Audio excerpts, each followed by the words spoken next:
Greetings, Dumelang, Sanbonani, greetings to you, family. Welcome to another YouTube video with me, your host, Mathics. It's been a minute. It's been a minute since I did a video like this. I uploaded 2 videos recently, animated videos, and they related to the topic that I'm going to talk about today. So if you haven't watched those, go watch them. They're not very long, about 8 minutes each. So I recommend you go check those out before you watch this video here right now. So today I'm going to be talking to you about the book of Revelation. This is going to be an esoteric Bible study session. Today we're not going to be breaking down a story. I'm going to do that in the next episode of Esoteric Bible Studies. But we're going to be looking at the book of Revelation as a whole. And also we're going to talk about the apocalypse and the so-called rapture. And talk about what those imply and what do they mean. Because as you know on this channel, it's called Esoteric. You know, I'm Esoteric Muruti, and this segment of this information that I'm giving out is called Esoteric Bible Study.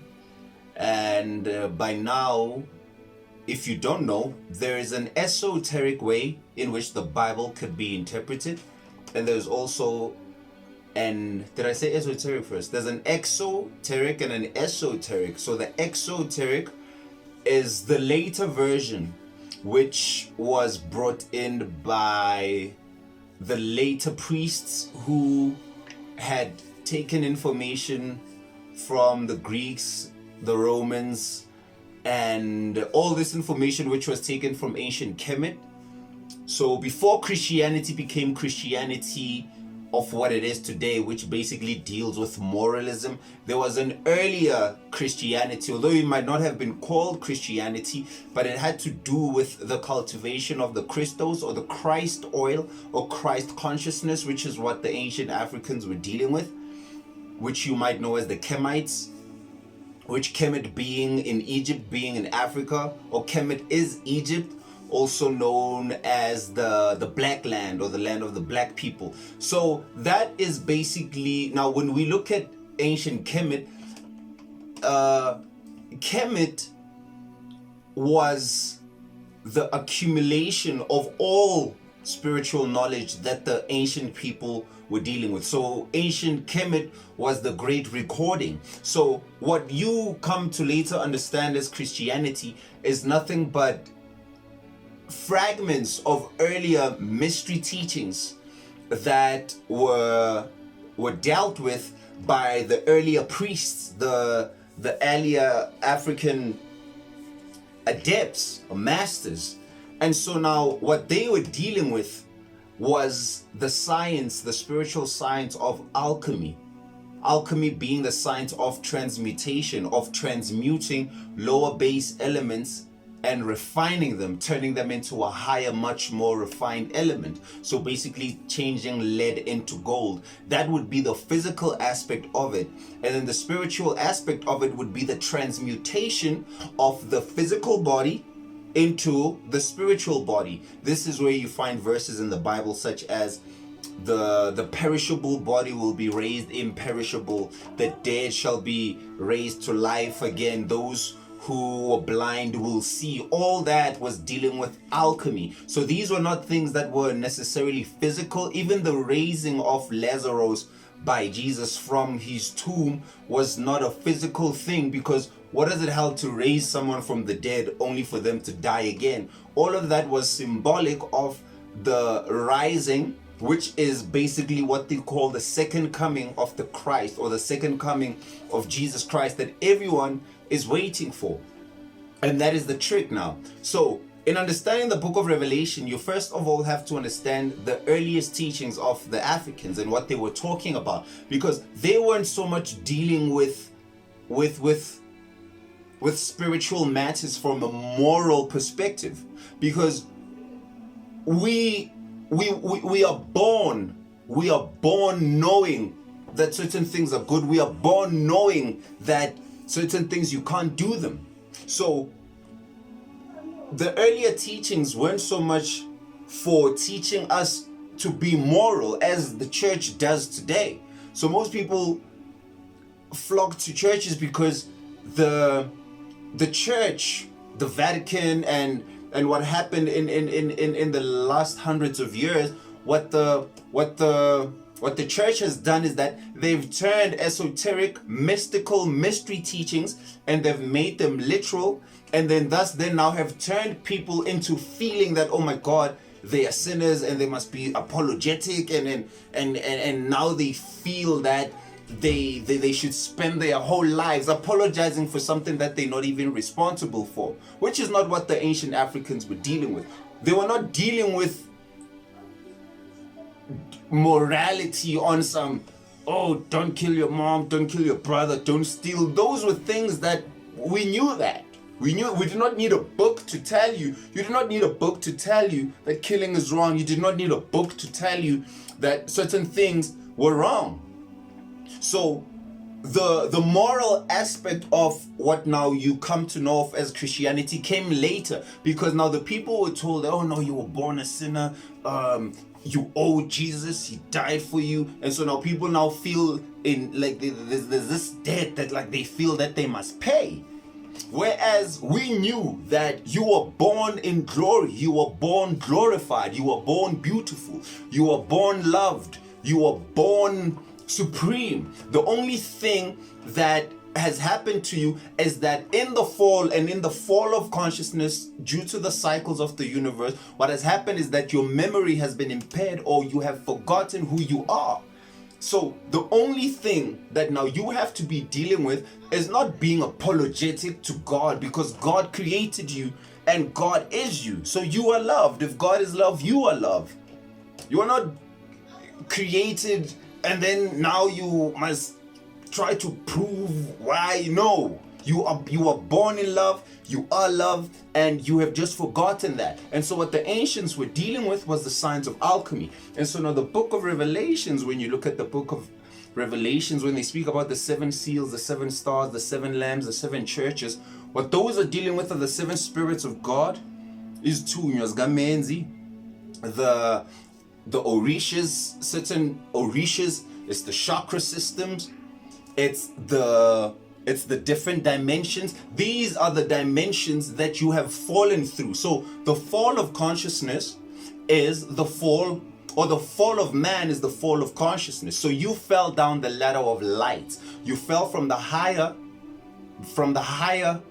pristine states of your divinity, and you fell into the lower base elements. Now you are dealing with the physical body.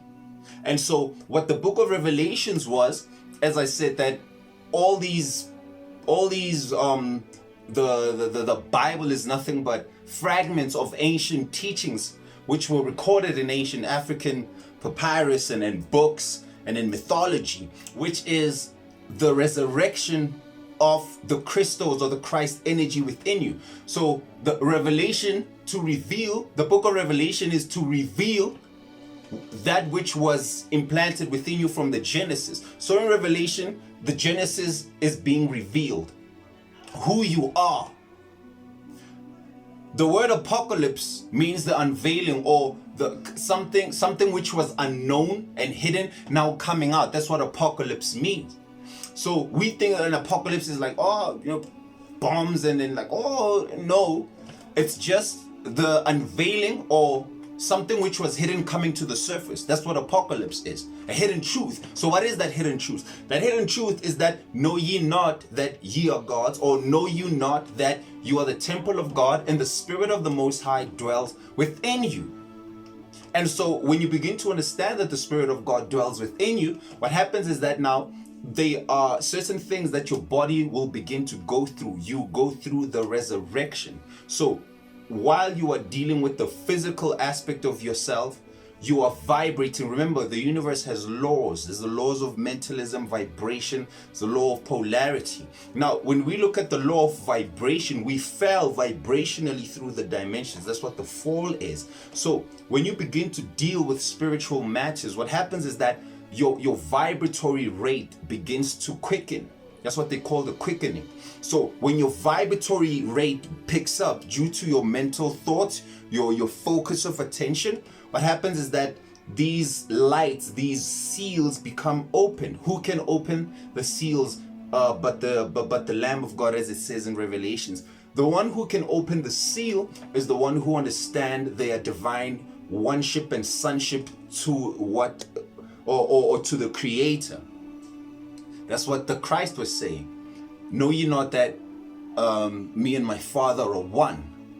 So when you understand your oneship with God, then you begin to open up these certain seals, and certain secrets are now revealed to you through secretions of certain glands, which represent on a physical level what is taking place on an etheric level, because that's where the chakras are. They are on your ethereal body.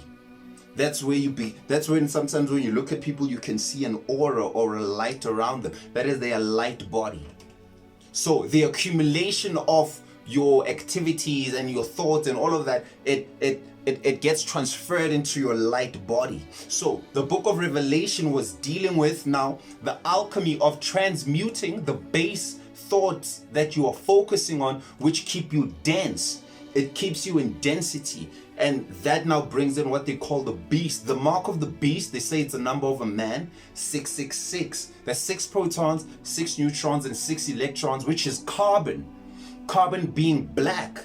So now there's a verse in Revelation, it says that there will be a white stone that I will give to the one who is worthy, or one who will overcome. One who overcomes what? One who overcomes the beast or the base body. One who begins to understand that although they may be in a physical body, the physical body is nothing but an envelope that is carrying a primordial light seed that was being cultivated. So your soul went to sleep in the body, which that sleep was known as death. And so the resurrection or the second coming of Jesus is the resurrection, or that light particle coming into light again. That light particle coming from the darkness. So it's basically getting the yang from the yin. It's getting light from the darkness. So the white stone that they speak about is inside your pineal gland, your third eye. Inside of that, there is an invisible particle of light that once it activates, you can actually see it. That is a primordial seed that is born from what they call the triple darkness of space, or from the waters of noon. The darkness beyond darkness. That is who you are, the spark of light. That is what is being projected, or that is actually what is projecting what you see as this holographic, this which you can touch, taste, is nothing but a dream state that began to become projected when we fell. So when the soul went to sleep, we projected a series of dreams and a series of illusions that we call the physical world. And the brain was the tool in which now we began to process or to understand that physical world. But in between the brain is a gland, or there are glands, 3 glands. The hypothalamus, the pineal gland, and the pituitary. These are the 3 wise men that came to witness the birth of the Christ. Remember, it says that when they speak about the last days, they ask Jesus, they're like, how will we know that the end has come? And Jesus says, you will know. And they don't say the end of the world, they say the end of the age, because the world goes through ages and cycles. The sun has a cycle that it goes around the 12 constellations. So it goes around them on a yearly orbit, and then there's what they call the great year, which lasts 24 to 26,000 years, where the sun spends 2,000 years in each sign of the zodiac. So when the sun is in the age of Pisces, which is where we are coming from now, the world was mostly on a religious state. It was dealing with things on a physical. So now that we are moving out of that, we are moving into a new age, which is the age of Aquarius, which is what Jesus was saying when he says that you will know the end of the age, when you go into the upper room, you will find a room fully furnished for you there, and you will see a picture of a man bearing water. That is the symbol or the sign of the age of Aquarius, the water representing knowledge, representing emotion, representing the feminine aspect. So what the world has been lacking is the feminine aspect, which is the right brain, which is the whole science of what Jesus was dealing with. It was the activation of the right hemisphere, the God mind that deals with imagination. Because now when you're only dealing with the left side, you are dealing with the last hundreds of years, which is what the world was basically dealing with, which is logic, science, wanting to prove things physically, all these things that we've been dealing with. It's been just on a physical level, and all of those are nothing but fragments of who we really are, which is something that is beyond the physical. So what we are actually dealing with now when we look at the book of Revelation is there is the revealing of the white seed or the white stone. It says that it will be only known by the one who it is given to. So that particle of light, when it comes online, they say it'll happen in a twinkling of an eye. That eye is this eye, the spiritual eye. And behold, when that happens, that is true Christhood or Christoshood. Because the word Christos, a Christ, or to be a Christos, the Christ is an oil, is to be anointed. When you are anointed, you will begin to see things from a different perception. And then the Christianity that basically deals with things on a moral level, when they see the other aspect of what Christianity really originally was, they label that as demonic, as evil, because then they don't know that when Jesus was speaking about that, know ye not that you are the children of God. Being a child of God just goes beyond, as I'm saying, going to church and just praying and waiting for someone to come save you. You begin to deal with science, maths, astrology, astronomy, anatomy. You everything becomes accessible to you. It doesn't become something that is a mystery. The ancient priests were actually intellectual because the spirit is a science. So what the modern day world has done is that they've made science to seem like the science over here, you go learn it at school. And even when you do go learn it at school, they only give you the physical science of what things are. They don't give you the spiritual science, the science of transmuting. They don't tell you that. They learn that in secret societies, because remember that they got these books when they invaded certain parts of the African continent. The Library of Alexandria, when they invaded Timbuktu, when they invaded in Kemet. And you can still see these monuments. Even here in South Africa, we have the oldest stone structure in Zaloyalang, which is what they call Adam's calendar. And you could definitely see that these people were dealing with a science that is beyond just the mundane that we learn in school. They were dealing with the science of the spirit. And now when you deal with the science of the spirit, you begin to understand that now that works into the whole thing of cycles of time. The soul is experiencing, because the soul is the sun. S-O-L, soul, hence you live in a solar system and you have a solar plexus. The soul is the sun, S-O-L. So you are the son of God. The sun is manifested physically as the S-O-N. So the S-U-N is also the S-O-N, because as above, so below. So the age of Aquarius that we are now moving into, which is where the sun is going for the next 2,000 years, that is what the book of Revelation is talking about on a cosmic level, and on a micro. Okay, I'm still recording, that's good. And now on a microcosmic level, it's happening inside of you. So the apocalypse, when they speak about the rapture, they say that, when the rapture comes, there will be it'll be like in the days of Noah, when they're like, hey, there's gonna be a flood, and some people didn't listen. It's basically the same thing. It's not physical things, My G, there's people waiting for a dude with blonde hair to come from the sky on a horse. Grown men with degrees and PhDs literally waiting physically that some dude is going to come from the sky and come save them from a sin that they never that never even existed anyway. Huh? They're waiting for it physically. First of all, it makes no physical sense that you're going to be walking, I'm going to be chilling with my brother, and all of a sudden, either me or my brother, one is going to be taken, another one is going to be left behind.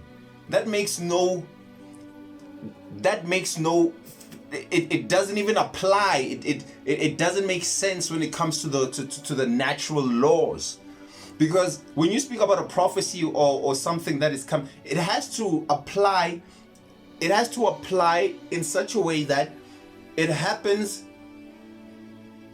in a degree that even the physical laws don't get affected. That is, someone just lifts up and flies.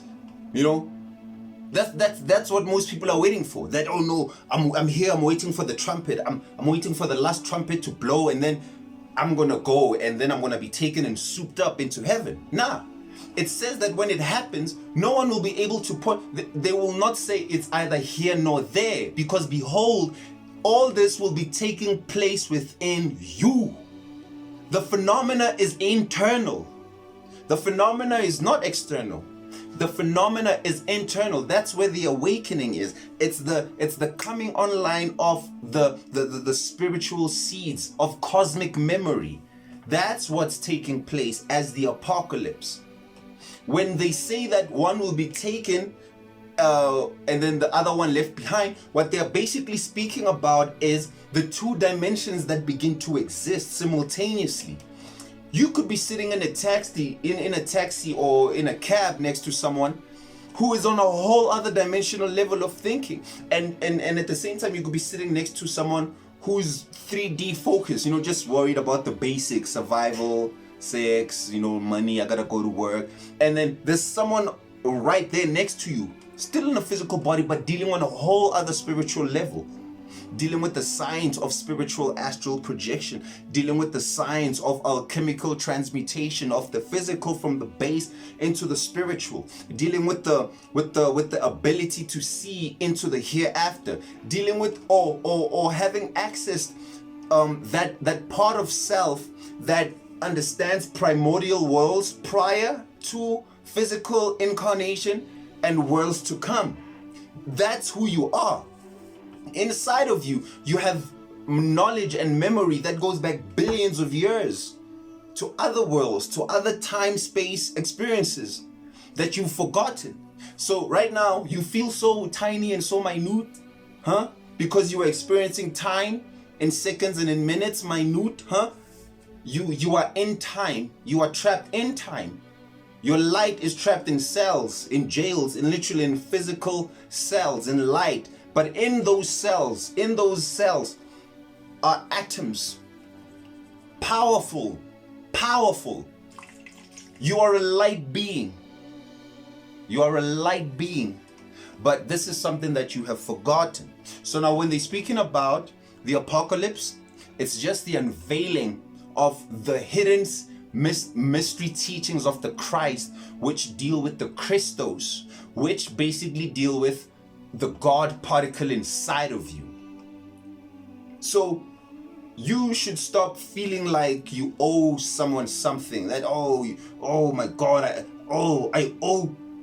I'm such a bad person. Oh, I'm dirty. No. You're beautiful because you're created by an intelligent, loving, beautiful creator. That's what you are. But then in conquering the world, they had to make you feel as if you owe God something, or as if you did something bad. You are loved. From the moment you are born, you are loved until the moment you die. And in fact, the only thing that dies about you is your physical body. Your spirit is eternal and it continues on. There is no death for you. That's something that you're going to have to accept. And that's something also that the church, which now deals with things on a moral thing, they don't want you to be dealing with that. So every Sunday, all they deal with is telling you about morality. Animals don't need to be told how to behave. It's a natural thing. So how can someone as high as you, as high, a being so enlightened as you, it even says it in the scriptures that if animals don't have to worry about what they eat, then what about you? So why do you think every Sunday you have to be told about how to behave? Don't kill, don't steal. These are things that are natural. These are things that you should know. And in fact, these are things that are natural to you. You are born. We all know that killing is wrong. We all know that. If you need to be told that, then it only goes to show that there's something that has happened to humanity. And something is happening to us as a collective that is blinding us. Because it's a natural thing. Love is natural to us. It's a natural thing to love and to take care of each other and to not judge and to help and to understand each other's experiences. But we keep repeating, check. I went to varsity, right? In university, they give you so many books. In one semester, you could study, let's say, 3 textbooks. In a year, let's say you study about 12 books. That's just like in a year.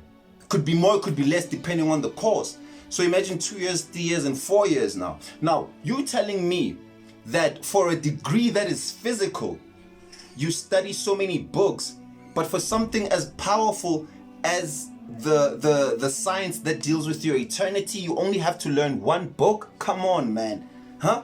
For something that deals with who you are on an eternal, infinite level, you're telling me that all of that is just in this book alone and you need to know nothing else? Nah, bro. There's people playing around with divine information. Think about that. In school, in high school alone, how many books have you gone through?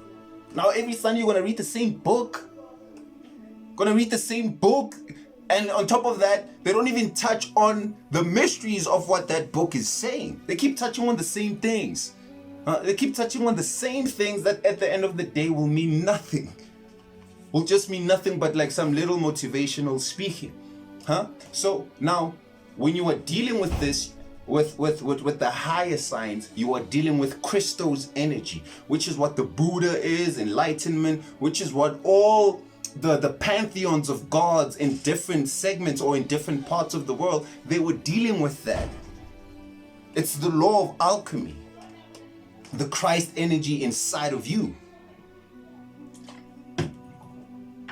Activating the God particle. So the book of Revelation is Kundalini symptoms. That energy that begins to rise from the base of your spine, that fire, that serpentine fire, which in South Africa they call umbilini.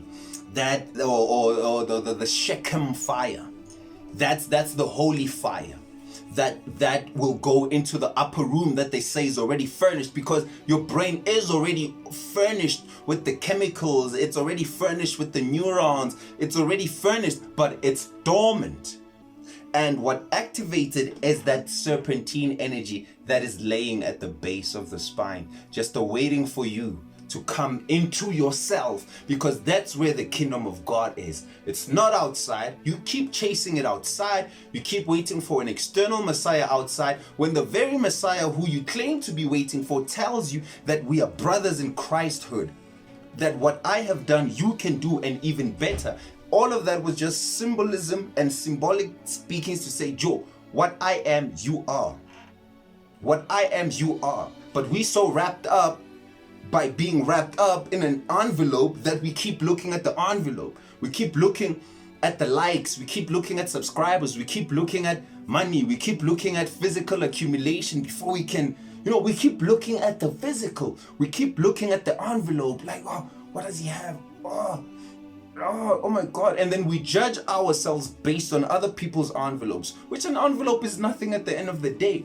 The real measure of what you are here to do is inside of you. Your experiences, because it's your perception.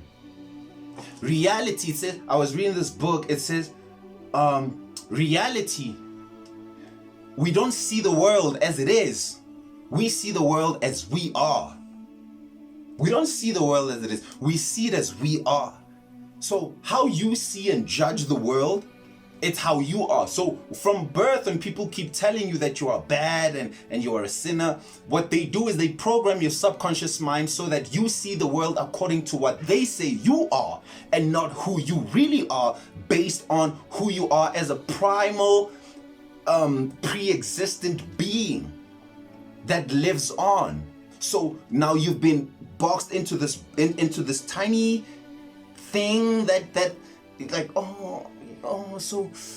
so weak, and that's how you see the world. You have no idea. We have no idea of the heights that we fell from as divine entities. We have no idea from the pristine levels that we fell from. We don't know this because it's also being deliberately being kept from us. But then again, all of this is being dictated by the Spirit, because it says that no stone shall be left unturned. You cannot really stop the awakening. The awakening cannot be stopped. It's just cycles of time. It's inevitable. It's like trying to stop spring from coming. The trees are gonna bloom again. They're gonna bloom no matter what you do.